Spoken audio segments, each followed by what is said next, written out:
আমাদের এত কর্মী না, প্রত্যেক বাড়ি পিছু একটা করে কর্মী আছে, সুতরাং সব কর্মীদের সঙ্গে তাদের একটুখানি প্রথম ফেজে তাদের সঙ্গে একটু বসে নেওয়া এবং বসে নিয়ে তাদের কি আমাদের যা স্ট্র্যাটেজি হবে সেটা বলে দেওয়া এবং তারপরে আবার নতুন আমরা যেরকমভাবে প্রচার হয়, প্রচারটাকে তো আস্তে আস্তে তুলতে হয়, অর্থাৎ শুধুমাত্র রাস্তায় ঘুরে বেড়ালেই প্রচার হয় তা তো নয়। কর্মীদের যদি একত্রিত না করে উৎসাহ না দিলে সব কর্মীরা রাস্তায় নামবে, তাদের একটা মানসিকভাবে প্রস্তুত করে নেওয়া, তারপরে আমরা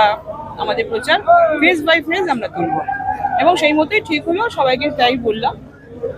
গতবারের থেকে আরো দ্বিগুণ রেজাল্ট করার জন্য সবাই মিলে সব বক্তারাই বলেছে। গতকাল বিজেপি প্রার্থী তিনি অভিযোগ করেছিলেন যে তার কিছু কর্মীকে অন্যায়ভাবে পুলিশ হ্যারাস করছে এবং কার্যত যারা মানে তৃণমূল কংগ্রেস পুলিশকে দিয়ে মোকাবিলা করতে চাইছেন এবং প্রার্থী তাকেও আটক করে নিয়ে যাওয়া হয়েছিল।